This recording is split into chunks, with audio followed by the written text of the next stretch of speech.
о строительстве волоконно-оптической линии связи на территории оптических улусов районов Республики Саха-Якутия.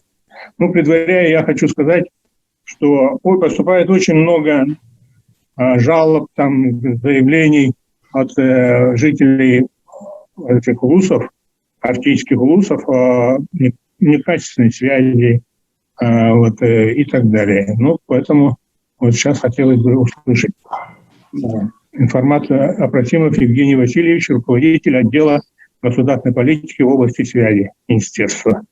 Пожалуйста. Добрый день, Евгений Васильевич. Меня слышно? Добрый день. Да, слышно. Очень тихо слышно. Ага. Погромче надо. Так, сейчас пишу презентацию. Презентацию видно, да? Да, видно. Угу. Да. Добрый день, уважаемые члены Общественного совета, коллеги. Опросимов Евгений Васильевич, руководитель отдела государственной политики в области связи Министерства инноваций. Хотелось бы рассказать о строительстве ВОЛС и планах в арктических районах. В настоящий момент это одна из актуальных тем у нас в республике. И немного хотелось бы поговорить о инфраструктуре в целом. Волоконно-оптические линии связи на данный момент подключены с 2012 года 332 населенных пункта. Это охват более 80% населения. Построены на сегодня свыше 13 тысяч километров ВОЛС. Как мы все уже знаем, первым районом на территории оптических районов стал Оленевский Венкийский национальный район, где совместно с оператором связи ПАО «Ростелеком» в рамках муниципально-частного партнерства в 2020 году были завершены работы по строительству ВОЛС. Это более 400 километров на маршруте Удачный Оленек. К оптике подключены села Оленек и Харьялах. Также хотелось бы отметить, что в сентябре 2021 года запущены волоконные оптические линии связи более 40 населенных пунктов. Это 40 новых населенных пунктов, более 10 районов республики. Это Мегино-Кангаласский, Мирнинский, такие как Татинский улус, Усть-Алданский, Хангаласский, Кобяйский. Также завершены работы по подключению ВОЛС в селе Терють Эмиканского улуса. В связи с этим данный район Эмиканский является 100% охваченным оптикой. И хотелось бы отметить еще наряду с этим, с этого года полностью оцифрован Черепчинский район. Далее хотелось бы немножко рассказать об проекте социально значимых объектов.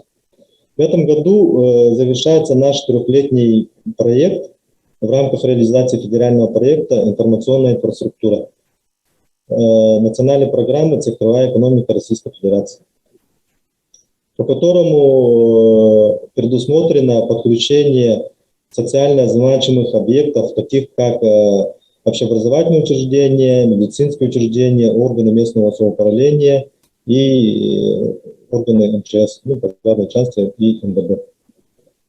Всего за период с 19 по 20 годы подключены 724 социально значимых объекта. В 2021 году подключено 661 социально значимых объектов. Это всего 1385 социально значимых объектов за 3 года. Хотелось бы отметить, что Республика Саха-Якутия является лидером среди регионов Российской Федерации по протяженности построенных линий, оптоволоконных линий в рамках данного проекта. И на сегодняшний день проложено более 3000 километров ВОЛС.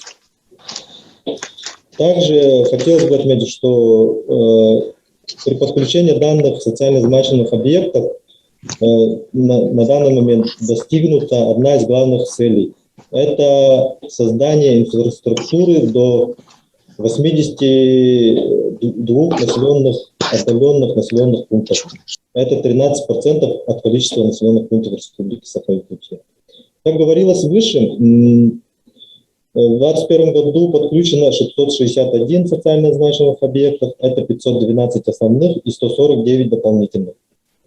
Из них 143 общеобразовательных, 89 медицинских, 107 органов местного самоуправления, 257 учреждений культуры, это добавлялось дополнительным списком, и 65 пожарных частей.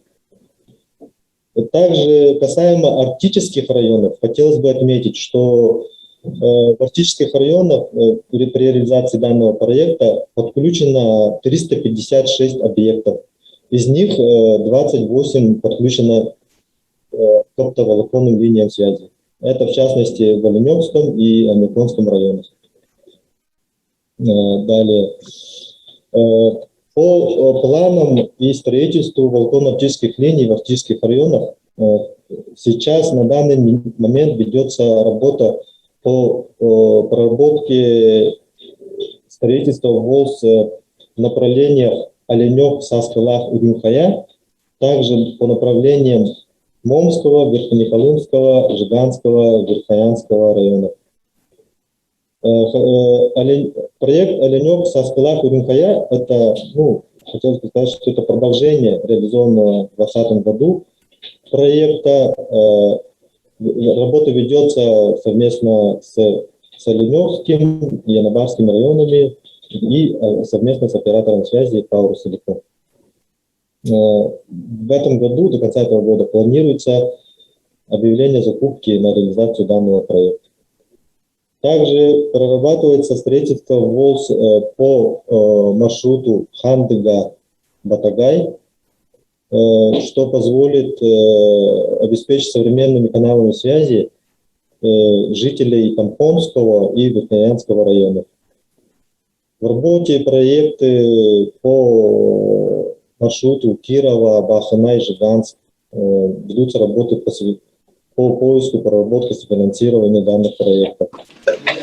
Также хотелось бы отметить, что в декабре 2020 года между правительством Республики Саха-Якутия и оператором связи НПУ «Импульс» подписано соглашение о строительстве волоконно-оптических линий связи в Момском и Верхнеколымском районах с дальнейшим планом по строительству до Среднеколымского и Нижнеколымского районов. На данный момент строительство начато с Куснеры до Верхнеколымского района.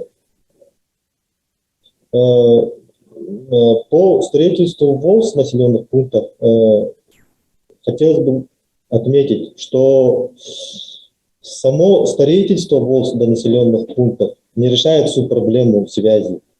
Необходимо развивать инфраструктуру связи в самих населенных пунктах, так называемые последние мили внутри населенного пункта. Это развитие инфраструктуры внутри населенных пунктов, инфраструктуры связи. В данном направлении совместно с оператором связи Арктик-Телеком ведется работа. Был реализован проект «Единый Булун». Ведется работа по масштабированию данных проектов, то есть по реализации в других населенных пунктах и в том числе в арктических районах. Также имеется проект «Единый Верхоянск» и еще в других арктических районах есть проекты, есть расчеты, по которым планируется реализация, развитие данных инфраструктур населенных пунктов.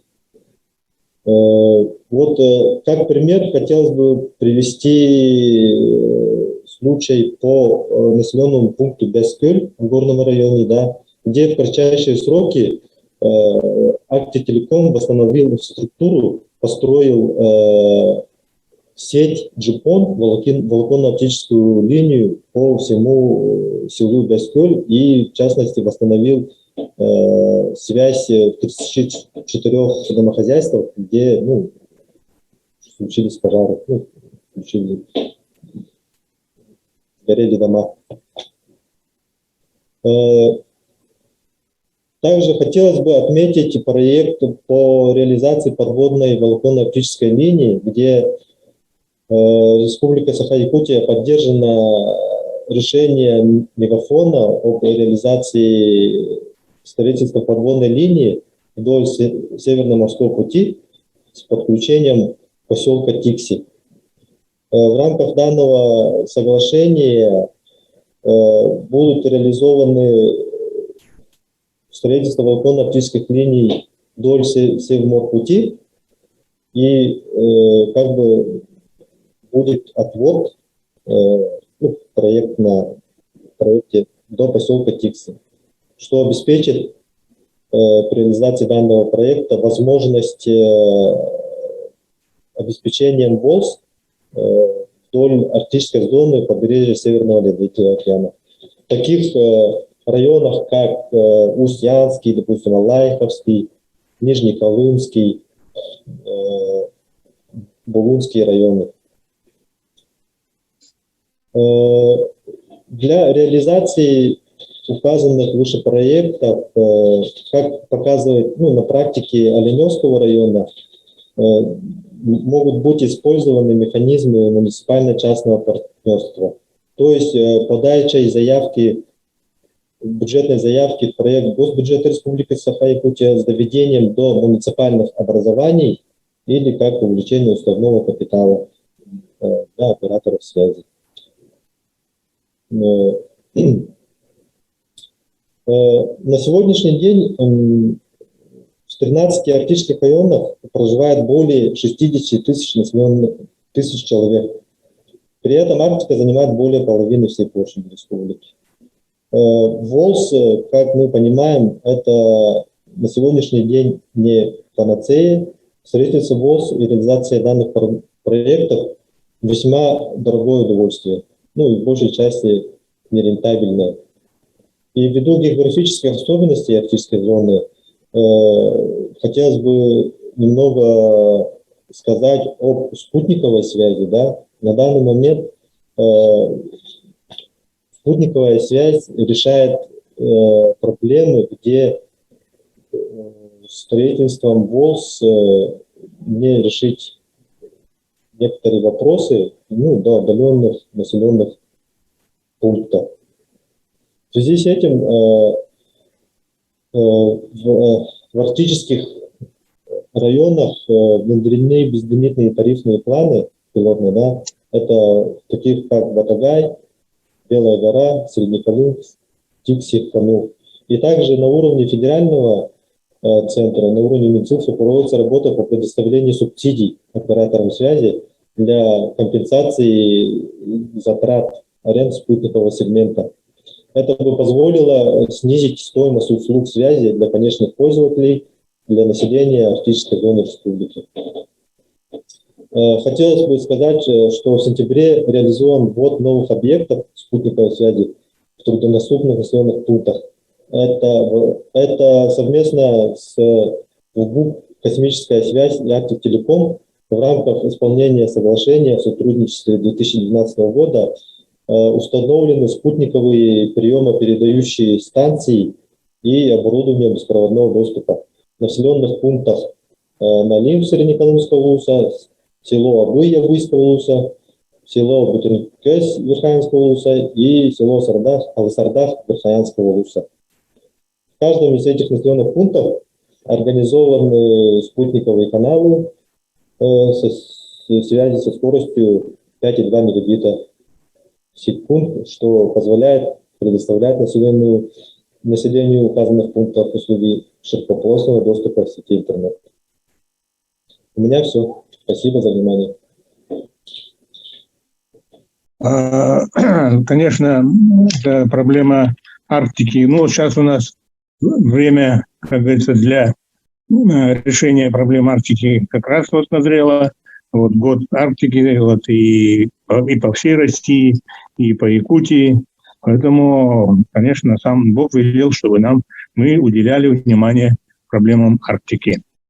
Так, спасибо. Так, по докладчику у меня вопросы, да? Так, он, говорит, что создавать инфраструктуру на местах. В чем это заключается? Что это такое? Что это должно быть там? Инфраструктура, ну, имеется в виду, если по-простому объяснять, да, до населенного пункта приходит оптическая связь, она приходит на определенный узел связи, да, и в самом населенном пункте либо линии связи, они на меди, на медной основе, да, либо их вообще как бы минимум нету.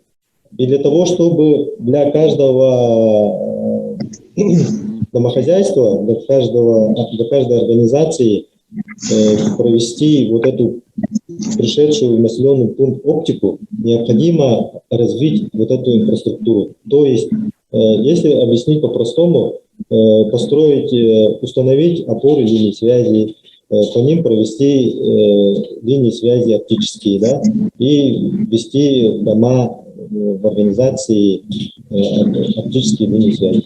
Вот суть развития, если по-простому, в этом. Так, хорошо. И, ну вот, например, это опоры связи. Раньше вот все эти работы проводились по линии вот Ростелекома и вот таких смежных предприятий, учреждений. Вот. А вот сейчас какая работа-то ведется, да, со стороны министерства, ну, чтобы обновить линии связи, ну, вот в связи с пожарами и так далее. Это кто там занимается сейчас повреждением линий, поврежденным линиям? Да, ведется работа совместно с муниципальным образованием, с операторами связи, потому что опоры в основном они в хозяйственном ведении операторов связи. Операторов связи? Да, имеется в виду опоры связи. Да, опоры связи. Ну, оператор связи у нас кто получается тогда? Ростелеком или кто? Да, Ростелеком, Арктиктелеком. Ну вот, тогда, получается, не муниципальное образование, у них таких средств не предусмотрено на такие мероприятия, установку сваи, этих как опор. Вот, поэтому здесь тоже надо нам как-то разобраться более четко. Так, и вот по срокам. Вы вот сказали, что по Батагаю, там, вот, по Хандык-Батагай и так далее, и третья линия вот по Колымским вузам, да, Уснера и так далее, Северянка. Вот. Какие сроки установлены для того, чтобы установить там вот оптиковолоконную связь? Ну, о сроках сейчас сложно говорить, потому что это не быстро будет на среднесрочную перспективу. Ну вот народ сейчас, вот, например, спрашивает, когда у нас будет, как говорится, устойчивая, нормальная связь. Конечно, я понимаю их заботу, озабоченность. Поэтому как-то вот надо там и дать людям разъяснения, или как ли, чтобы они как-то вот рассчитывали или планировали. Вот, например, вот по Зырянке, по Уснере МОМА, да, какие там сроки установлены, например? Вот, например, Николай Владимирович Викторович Гришаев был, вот мы с ним как-то вот тоже разговаривали по этому поводу. Вот он нам сказал, что 22-й год уже был, даже вот этот год осенью. Я посчитал, что это нереально.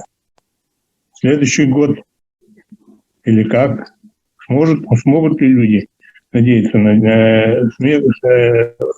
это, то, что у них будет по линии связи к тому времени. Сергей Августович, у нас еще здесь есть представители Ростелекома, Арктиктелекома. Ну, хорошо. Вот, то, что к ним относится, пожалуйста, да, давайте Ростелеком. Константин Леонидович. Константин Леонидович, да?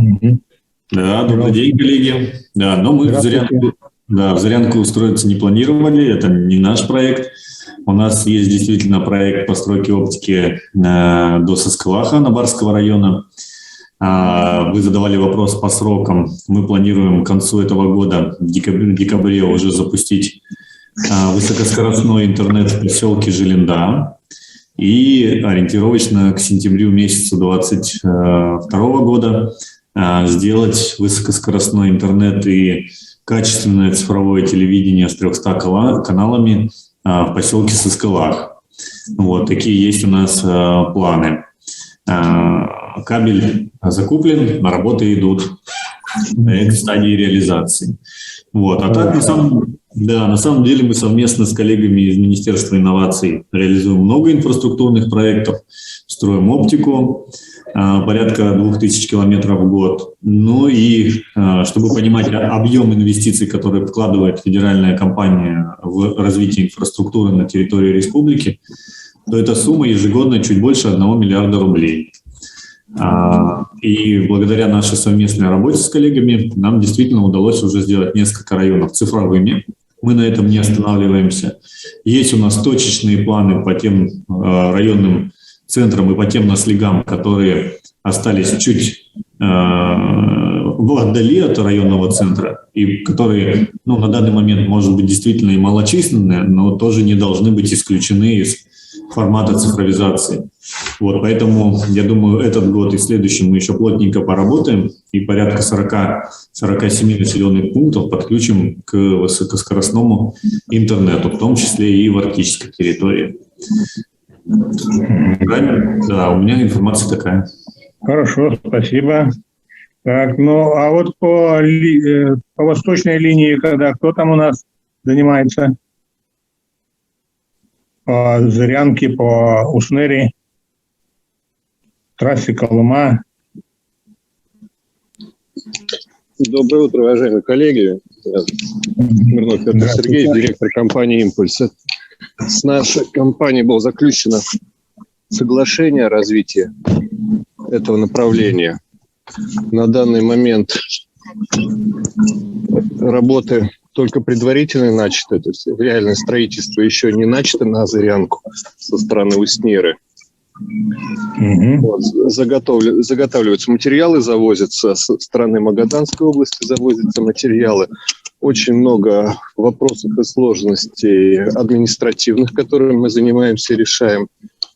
По мере решения и начать строительство. В этом году действительно мы планировали начать эту работу, но нас очень сильно отвлекли лесные пожары, потому что много ресурсов, которые были запланированы на стройку туда, были мобилизованы и перенесены на устранение повреждений, которые были нанесены пожарами.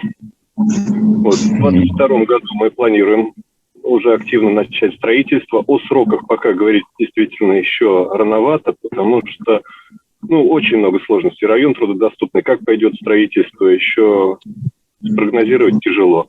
Конечно, хотим быстрее эти работы провести, чтобы в Зырянке уже люди получили широкополосный доступ к интернету действительно по оптоволокну, а не через спутниковый.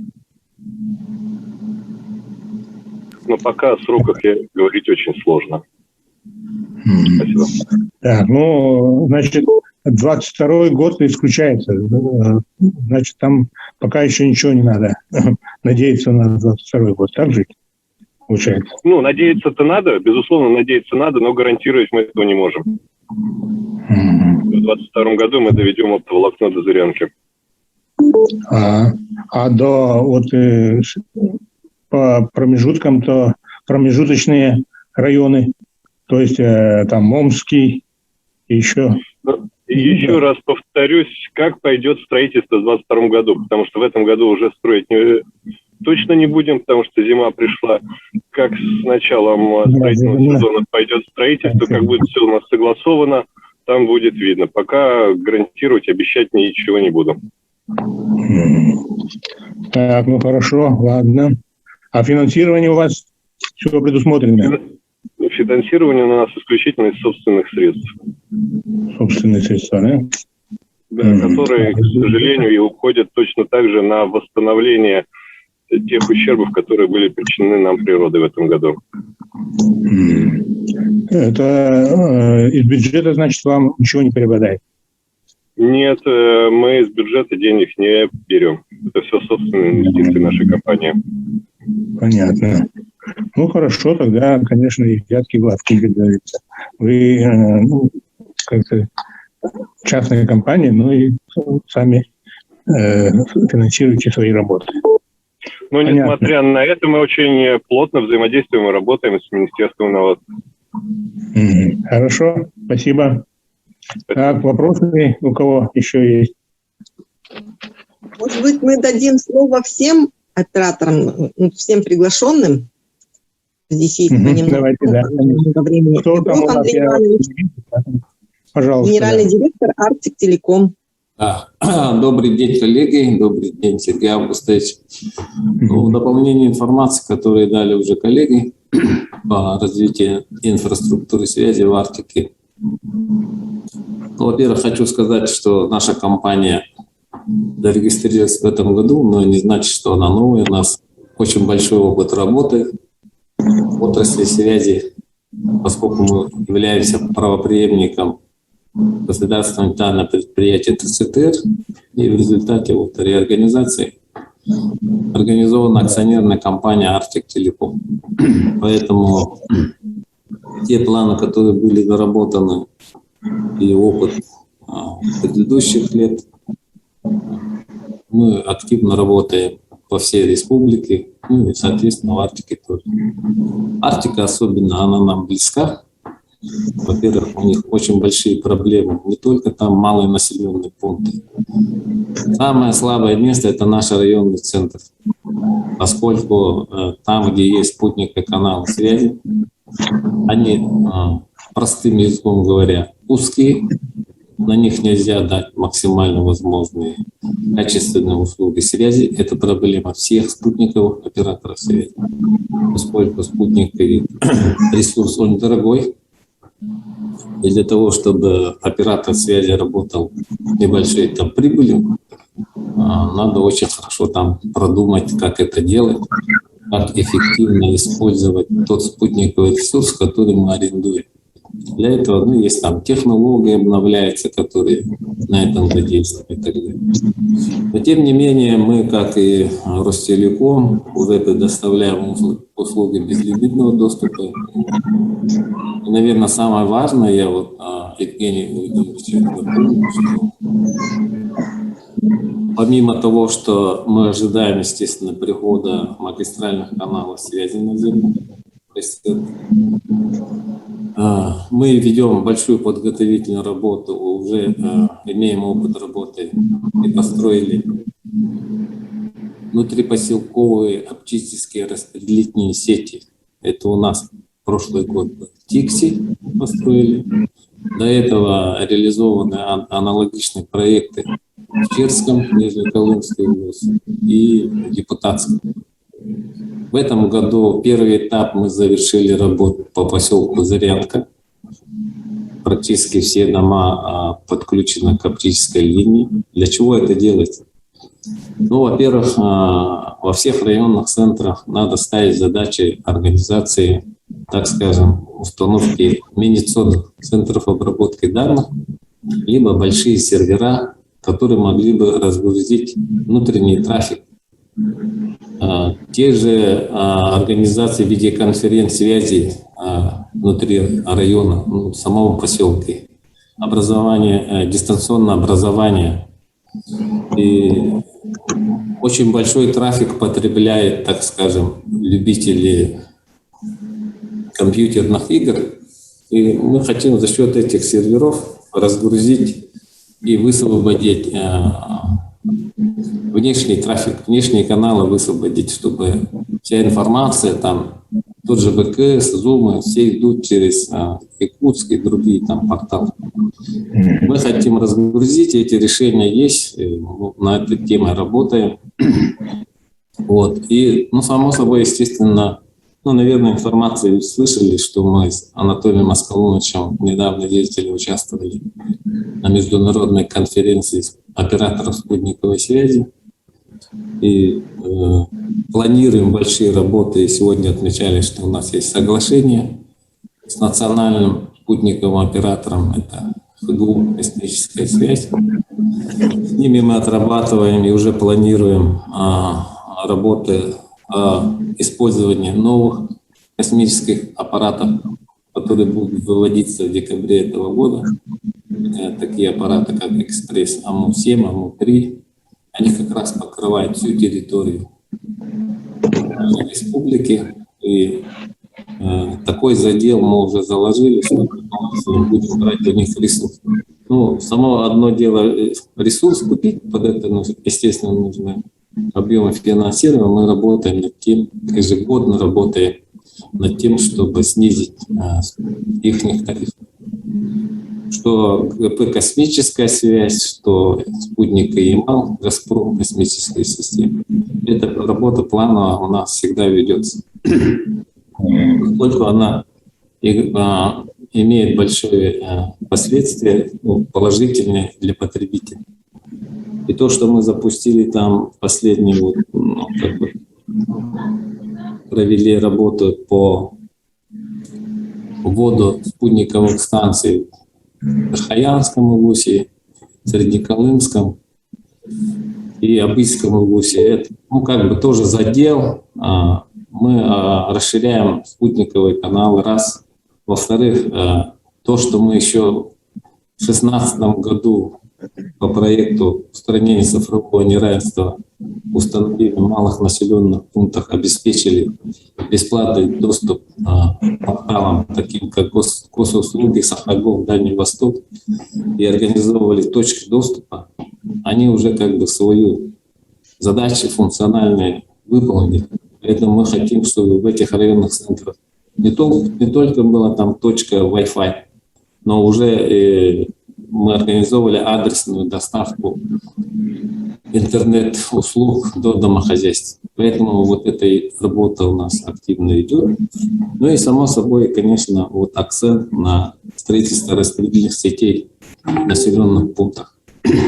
То, что на днях делает тоже село Бескёль, во все домохозяйства будет подключена оптика в дом. Соответственно, по приходу магистральных каналов надо готовиться. Это у нас проекты есть и по Хону, по Батагаю, по Среднеколымску. К сожалению, не стало друга нашего Ивана Петровича. С ним мы отрабатывали и должны были уже в этом году начать движение по поселку Хону.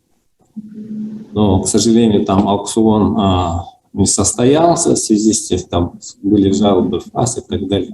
Но я думаю, эту работу предварительно мы проведем. И в начале этого года какие-то движения будут, поскольку материалы все там доставлены. Это опыт работы, использования муниципальных образований, их возможности направлять средства по ППМИ, муниципальных инициатив на строительство инфраструктуры связи на местах. Это очень правильное движение, и с районными центрами, муниципальным образованием на эту тему мы работаем. Но что могу еще добавить? Поскольку магистральные линии связи оптические, они в основном строятся за счет федеральных проектов. И то, что социально значимые объекты, это тоже был федеральный проект. Я всегда говорю и настаиваю, и прошу всех поддержать, чтобы у нас были свои региональные проекты. Поэтому то, что Анатолий Аскалонович сказал, что на 2022 год надо закладывать бюджет на строительство инфраструктуры связи, это абсолютно правильно. Если даже будут там проводиться через торги и так далее, мы готовы участвовать, предлагать свои альтернативные предложения. В части проектов, которые, может быть, не учли сегодня в докладе министерства. У нас подготовлен системный проект по развитию цифрового радиовещания в диапазоне средних волн. Люди потеряли вещание на родном языке. У нас территория республики не покрыта радиовещанием, как это было раньше. Диапазон этих волн полностью оккупирован, грубо говоря, китайскими радиовещательными станциями. Людей дешевле научить китайскому языку, чем нам построить свою оригинальность Но речь идет не только о радиовещании, это как основа для системы оповещения населения. Это очень актуально при чрезвычайных ситуациях и так далее.